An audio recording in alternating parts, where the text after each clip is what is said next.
The market smelled like smoke, sweat, and metal. Strange alien lights glowed overhead, making everything look colder and crueler. Crowds of different alien species moved between cages and stands. They weren't here to buy food or tools. They were here to buy living things. One cage sat near the center of the market. It was small, made of glass and steel, and inside it sat a girl. Her skin was golden, soft like polished stone, and her eyes were silver, glowing slightly under the lights. White lines ran across her body like ancient patterns. She wore almost nothing, just enough to cover what the traders wanted covered. A loud alien with sharp teeth stood beside the cage, shouting, "Lot number 47. Pure pleasure class female. Clean, trained, and silent. No scars." The crowd laughed, some creatures licking their lips or making offers. But the girl inside the cage didn't move, didn't speak. She had been trained not to show feelings, not to speak unless ordered, not to fight. She didn't have a name. She had been taken when she was very small, raised in dark rooms and cages. They trained her like a pet, but they called her something worse, a pleasure animal. They said she wasn't a person, just a toy for others to enjoy. Far in the back of the crowd stood a man in dark clothes. He was human, taller than most around him. With a serious face and sharp eyes, his name was Commander Yalan Cross, a decorated soldier from Earth. He wasn't supposed to be at this auction, but he had come anyway. He had heard rumors that some alien warlords were trading living beings as gifts, and he wanted to see for himself how deep the sickness went. The alien general who had won the last border war walked up to the cage. He was large, armored, and, laughing, he looked at the girl and said, "Ha! This one will look good on my ship." He paid a high price and ordered her to be wrapped and delivered. But then he turned to Yolan and laughed again. "You're too serious, human," he said. "Here, have a gift. Take her. Consider it a trophy of our alliance." The girl was shoved into Jalen's arms, cold and shaking. He didn't know what to say, didn't know what to do. He looked down at her, and she looked up at him. No fear, no hope, just emptiness. That look broke something inside him. She wasn't even trying to escape. She was used to being passed from one hand to another. The general clapped him on the back and walked away laughing. The auctioneer called for the next lot, and the crowd moved on. Yalan stood there, holding the small girl who didn't even weigh 30 kilos. She didn't speak, didn't flinch, just waited for his command. He took her back to his ship in silence. As they traveled through the station, other aliens looked at him and smiled. They thought he had accepted the gift, that he was just like them. But Jalen's face was like stone once inside his ship. He took her to a clean room and gave her a blanket. She sat on the floor, arms around her knees. He offered food, but she didn't touch it. He asked questions, but she didn't answer. Finally, he knelt in front of her and said, "I'm not going to hurt you." No reaction. "I don't want anything from you." Still nothing. He sighed and sat beside her. "I can't keep calling you Hey," he said. "Do you have a name?" She blinked once, slow and unsure. "I'll give you one. Then," he said gently, "I'll call you." Leary, the alien girl, looked up at him really, looked for the first time. Something moved in her eyes. Not fear, not anger. It was confusion. Like she didn't know what a name really meant. "You're not an animal," Yolan whispered. "Not." To me. Leary blinked again, then looked away. Her body tight, like she was trying not to cry. He didn't try to touch her, didn't come closer. He just sat with her in silence. In her heart, something small had started to break. Not the kind of break that hurts, but the kind that lets the light in for the first time in her life. Someone had given her a name, and he hadn't asked for anything in return. She didn't know what that meant yet. But she knew one thing for sure. This human was not like the others, and that scared her more than anything. Asterisk, the ship floated in deep space, far from the noise of the auction world. Inside, everything was quiet except for the soft hum of the engines. Leary sat in the corner of the room, wrapped in the blanket Yalin gave her. She had not eaten the food, not moved from that spot, not said a word. Commander Yolan Cross stood outside the door, unsure what to do next. He was a trained soldier, a decorated commander, but now he felt helpless. He wasn't dealing with a weapon or a machine. He was dealing with someone broken and still alive. He walked in with a soft step, carrying warm soup and water. Leary didn't react. He placed the tray near her, sat on the floor, and leaned against the wall. Minutes passed in silence. "I'm not going to leave you like this," he said, looking straight ahead. "You're free now, even if it doesn't feel like it yet." Leary didn't understand the word free. Her mind had been shaped by pain, her body trained for silence.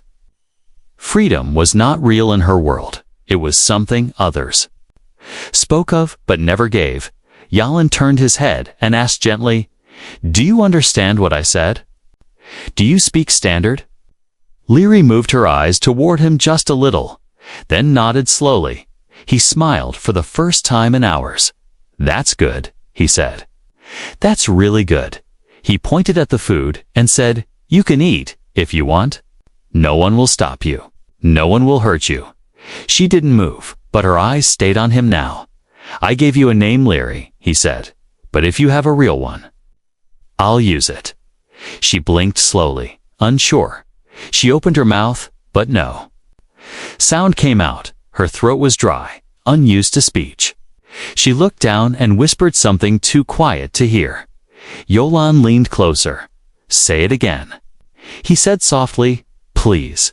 She whispered again, this time a little louder. "Sarai." The name felt like a memory hidden under dust. It wasn't her slave name, was her birth name. She hadn't said it in years, maybe longer. Just saying it made her chest hurt, like a deep wound had been touched. Yolan nodded slowly, repeating, "Sarai." She nodded back, barely, "Leary." "Or Sari, whichever you prefer," he said kindly. She looked at him, confused. No one had ever asked her what she preferred that night. Yalin moved a sleeping mat into the room so she wouldn't feel alone. He didn't speak much, just said, "I'll be here if you need anything." Then he lay down and turned away to give her privacy. She watched him, surprised. He didn't tie her hands, didn't chain her. He trusted her like she was a real person. She didn't sleep that night. Instead, she watched the stars outside the window and thought about her name, Sarai. That name had come from somewhere, from someone who once loved her. Maybe her mother. Maybe her people she couldn't remember clearly. But it was hers. And now someone else had spoken it. A human of all things. The next morning, she stood slowly and walked to the sink. She poured herself water with shaky hands and drank. Yalin noticed, but said nothing. She walked to the tray and picked up a piece of soft bread. He smiled, but didn't speak. She ate, slowly, like it might be taken from her at any second. But he didn't stop her, didn't watch her like a guard. He just turned on a screen and checked his ship systems, like it was a normal day. Hours passed, and she began to explore the room. Her steps were small and nervous. She touched the soft bed, the glowing lamp, the small mirror. In the mirror, she saw her face clearly for the first time in weeks. Her silver eyes stared back at her, hollow and tired. But something was different now. There was something behind the eyes. A flicker, a question, maybe even a beginning. That night, she spoke again. "Why? Name me," she asked, her voice broken but real. Yalin looked at her, surprised but calm. "Because names mean you're real," he said. "And you are real?" She looked down at her hands. "Real." She whispered the word like it was magic. "I am real," she said, as if testing it. "Yes, Sarai," Yalin said with a warm voice. "You are." that night. She slept in the bed for the first time. Yolan didn't say a word. He just let her choose. When he passed by later, he saw her curled under the blanket, soft breaths, peaceful. No chains, no commands, just sleep. And for the first time in her life, Sarai dreamed. Days passed slowly on the ship, floating between stars. Yolan didn't push Sarai to talk or act. He gave her space, time, and quiet. She began to move around the ship more each day. At first, just walking from her room to the window, then to the kitchen, then to the observation deck. Her movements were quiet, always careful. She watched everything like it might hurt her. But no pain came, only calm. Yolan was patient. He treated her like a guest, not property. He greeted her every morning, offered meals, and asked how she felt. Most times, Sarai only nodded, sometimes whispered one-word replies. Still, he never stopped trying.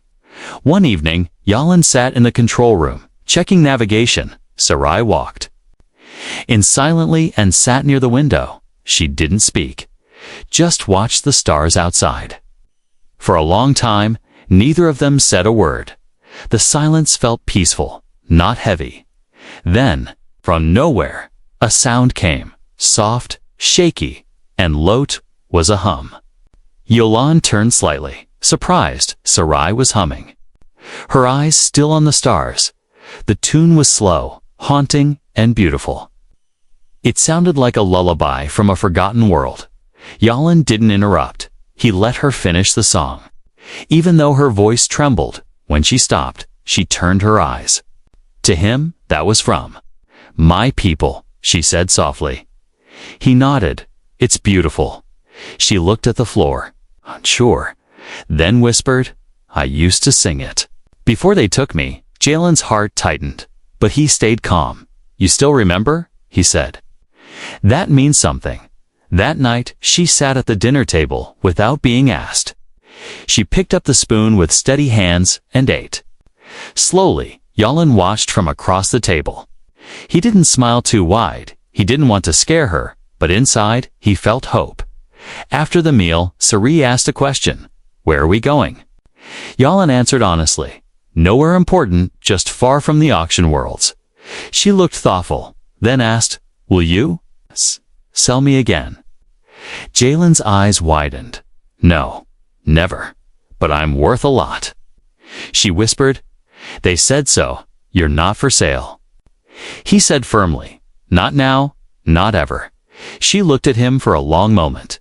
Then, slowly, her lips moved in a way he hadn't seen before. A small curve, soft and unsure. She smiled. It wasn't the kind of smile someone learns to fake. It wasn't forced or trained. It was real, gentle, shy. Yolan froze for a second, stunned. That's the first time I've seen you smile. He said quietly. Sarai looked down, almost embarrassed. I didn't know I could, she admitted. Yolan laughed, a low, warm sound. Well, it suits you. That night, the ship felt warmer somehow. Not because of heat, but because of that tiny smile. Later, Sarai found a corner of the ship filled with old tools and equipment. She saw a small music player, dusty and unused. She picked it up, curious. Yolan saw her from the hallway and said, It still works. Want to try? She nodded, and he helped her turn it on. The music that played was soft and strange earth music. Slow jazz. Sarai tilted her head, listening closely. It sounds like the stars, she said. Yolan chuckled. I guess it does. From then on, she spent time in that corner, listening to music, cleaning the tools. Learning the names of things, she asked more questions, small and careful ones. What is this? Why does this glow? Can I touch this? And Jalan always answered, never mocking, never shouting. It was the first time in her life that asking questions didn't bring punishment. One day, she found an old drawing pad and began sketching lines. Became shapes, shapes became faces. She drew her people at least what she remembered. tall, graceful figures with glowing eyes and soft skin. She showed Yalan a sketch, unsure if she should. He looked at it with quiet respect. "This is incredible." He said, "You're an artist." She didn't know that word. But she smiled again, just a little, and kept drawing, bit by bit. The walls in her mind started to fall. She still had bad dreams, still woke up some nights breathing hard, sweating. But each time, she found Yalan sitting nearby, awake, waiting. He didn't ask her what she saw in her sleep. He just said, "You're safe," and that was enough. One day, as the stars moved past them like rivers of light, Sarai turned to Yalan and said, "Why do you care? It's nothing to them." A toy, he didn't speak right away. Then he said simply, "Because I see you." She looked confused. "I see a person," he added, "and that's all I need." Sarai didn't answer, but she didn't look away either. Her heart, once frozen, had started to feel again, and the first thing it felt was warmth. The ship floated near a small fuel station on the edge of Sector Delta Nine. Yalan needed supplies, food, water, and engine parts. He told Sarai to stay on board and rest. But Sarai didn't want to be alone anymore. She followed him to the main hallway, silent but close. "Are you sure?" Yalan asked, looking at her gently. She nodded slowly, her silver eyes calm but alert. The station wasn't busy, just a few ships parked and a couple of alien workers moving around. They walked together, Yalan keeping one eye on Sarai and the other on his scanner. Most people didn't look twice at them. But one officer from Galactic Command did. He stood near the entrance. Tall and dressed in dark green, his eyes narrowed the moment he saw Sarai. The officer walked over fast. Hand on his belt, "Commander Yalan Cross," he said. "I didn't expect to see you out here." Yalan stood straight and replied, "Just resupplying." The officer looked at Sarai, his face cold. "And this?" he asked, pointing at her. "You traveling with a pleasure class pet now?" Sarai tensed, her body stiff. Her eyes dropped to the floor. Yalan stepped in front of her without thinking. "She's not a pet," he said firmly. "Her name is Sarai." The officer raised an eyebrow. "You named it." Jalen's voice stayed calm but sharp. She already had a name. "I just asked." The officer smirked. "You know the laws, Commander. She's not registered. Not tagged, not licensed." Yalan crossed his arms, "Because she's not property." The officer frowned. "You're protecting her like she's your equal." "I'm protecting her because she's someone," Yalan replied. The officer pulled out a small device and called for backup. "You'll need to answer questions." He said, "This looks like a violation." Sarai's hands started shaking. Yalan gently touched her arm, whispering, "It's okay. I won't let them take you." Within minutes, 2 more officers arrived, armed and curious. They scanned Sarai from head to toe. Their scanners beeped and blinked. No implant, no ID, no history. One said, "Definitely illegal." "She's not illegal. She's undocumented," Yalan snapped. "She's a survivor of trafficking, not a criminal." The lead officer looked annoyed. "You've gone soft, Cross. This isn't a rescue mission. It's a breach of command trust." Yalan handed over a small data chip. "Here's a copy of everything. I've logged dates, locations, her condition, everything." The officer grabbed it and looked through the data quickly. "This doesn't change the fact that you're harboring stolen property," he muttered. Jalen's voice grew colder. "She's not property, and if you call her that again, we'll have more than a discussion." The officer stared at him, surprised by his tone. Sarai stood behind him, not speaking, but she looked up just a little. "Fine," the lead officer said at last. "We'll take this to command, but she's not going anywhere until this is sorted." Yalan stepped closer. "Then you'll have to take me too." The room went silent. No one expected a human officer to risk his career over a pleasure class alien. But Yalan didn't back down. Sarai was watching, now watching, and learning. For the first time in her life, someone was standing in front of her instead of behind. The lead officer scoffed and backed off. "You've made your point, Cross," he said, "but don't get too attached. Things like her, they don't last." Then the officers turned and walked away, disappearing into the crowd. Yalan let out a slow breath, his fists still tight. Sarai walked up to him slowly. "You? Stop them," she whispered. He looked at her, eyes soft. "Of course I did. They always take me," she said. Almost like a question. "Not anymore," he replied. They returned to the ship without saying much. Once inside, Yalan sat. In the pilot seat, staring at the controls, Sarai stood behind him, unsure.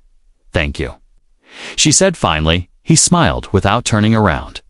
"You're welcome." She sat beside him, close but not touching. "What happens now?"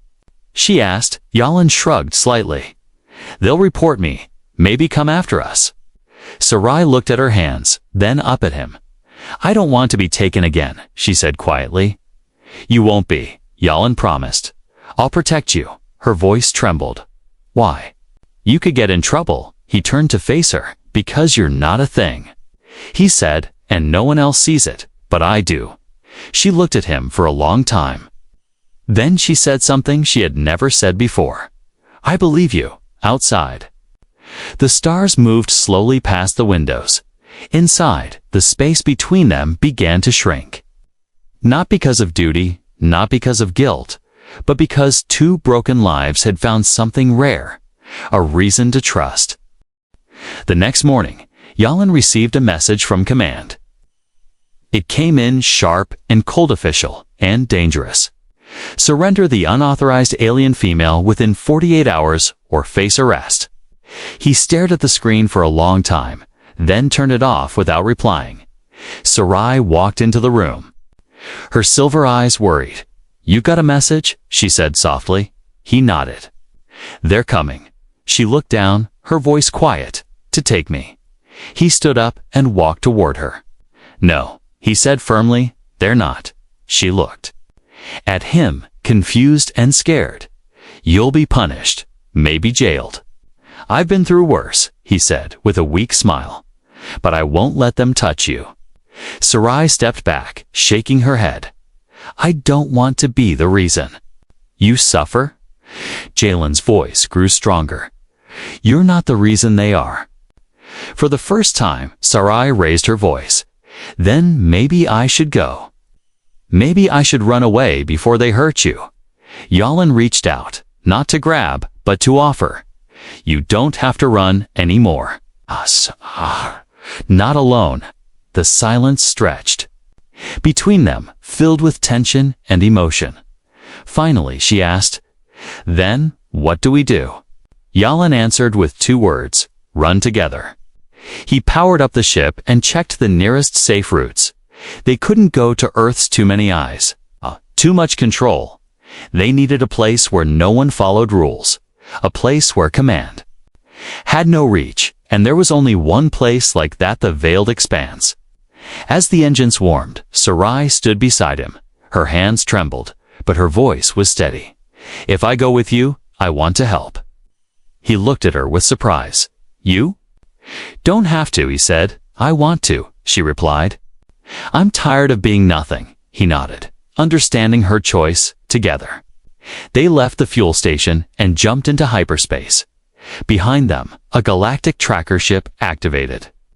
They were now fugitives, and the hunt had begun. In the deep space between stars, Yalan taught Sarai how to use the ship's tools. She learned quickly how to read maps, check fuel levels, and even fire emergency thrusters. She made mistakes, but he never yelled. He just showed her again, patiently, and every time she succeeded, he gave her a small nod. That nod meant more than praise. It meant trust. Days passed in hiding, moving from asteroid fields to ice moons. They slept in shifts, took turns watching the scanners. It wasn't easy, but they laughed, sometimes real laughter. One time, Sarai made the autopilot spin by mistake. The ship did a full turn and crashed into a soft crater. Yolande wasn't even mad. He laughed until his stomach hurt. Sarai laughed too, covering her face. For a moment, they forgot they were running. But peace never lasted long. One night, the radar beeped fast and angry. A Galactic Hunter-class ship had locked onto them. Jalen's face turned serious. "They're close," he said. "We have minutes." Sarai jumped into the co-pilot's seat, her fingers steady. "What do I do?" she asked, ready to help. He pointed to the controls. "Reroute power to the rear shields and prepare for warp." She worked fast, faster than before. "Done," she said, breathless. The ship shook as a blast hit the outer hull. "Shields holding," she reported. Yalin spun the ship downward into a gas cloud. "Keep us hidden," he said. "I'll handle the maneuvering." Sarai focused, her eyes sharp, her fear buried deep. Another blast missed them by inches. She screamed, but didn't stop working. She was no longer a silent passenger. She was part of the escape. Yolan shouted, "Initiate warp on my Mark III 2-1." Now Sarai hit the command and the stars stretched around them. The ship jumped into light, away from danger. They landed near a quiet moon, safe for now. Inside the cockpit, Sarai sat breathing hard. Yulan looked at her and said, "You did it." She gave a tired smile. "So did you." That night, they sat on the ship's roof, staring at the strange purple sky above. The moon was quiet, with glowing plants and a sea of stars. Sarai said, "They'll never stop, will they?" Yalan replied, "No, probably not."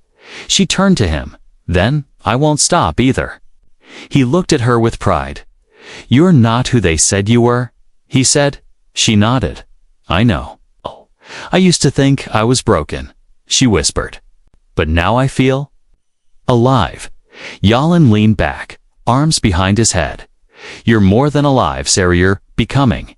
She looked at the stars and smiled again. This time, her smile was bigger, stronger. No fear, no chains, just hope. The moon was quiet, but Yalnan didn't rest. He kept checking the scanners, making sure no ships were near. Sarai, however, slept deeply for the first time in her life. Her hands were no longer curled tight in fear. Her breath was slow and steady, even in the silence. Yolan smiled just watching her. The next morning, they walked through a nearby alien village.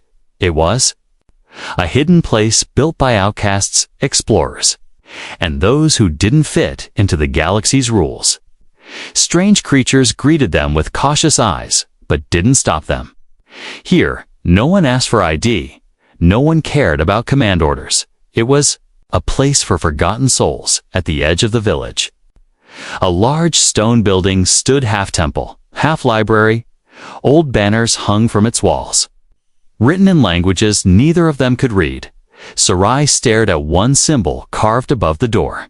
Her hands trembled as she reached out to touch it.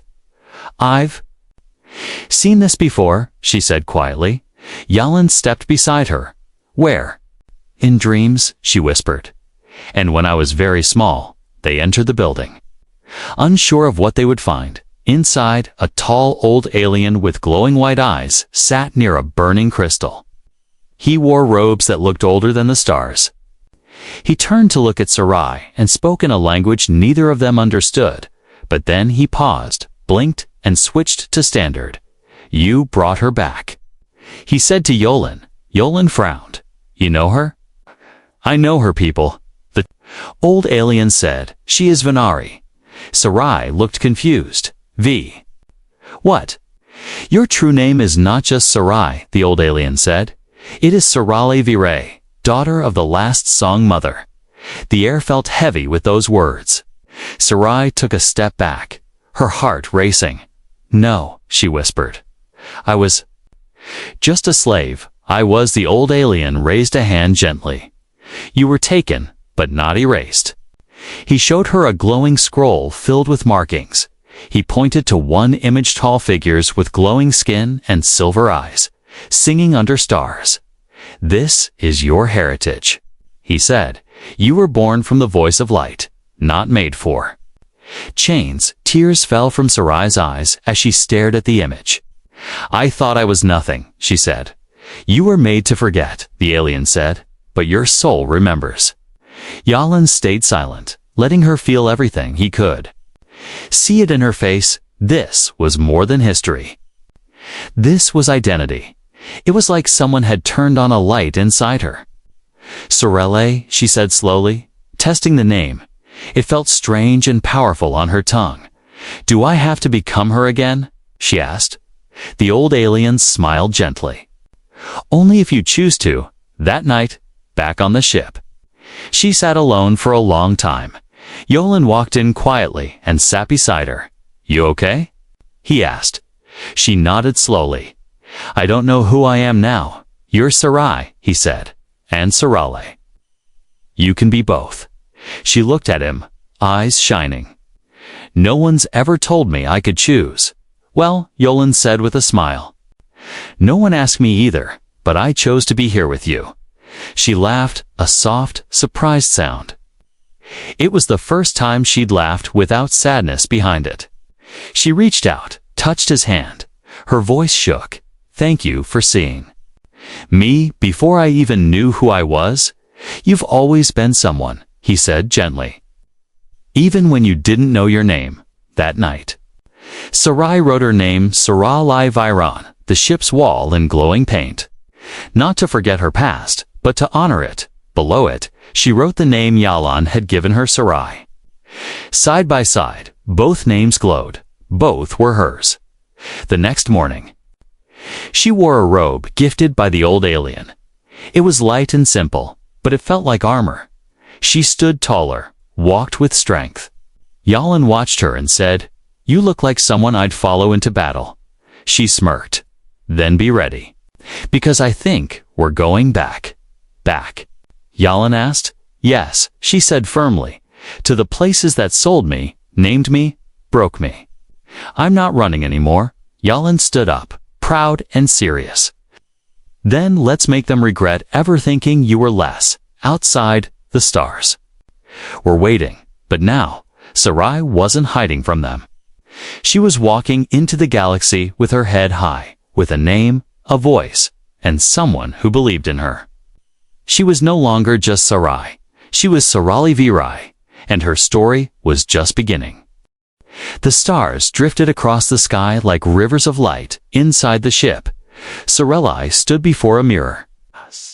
She looked at herself not as a slave, not as a lost girl, but as someone who had reclaimed her truth.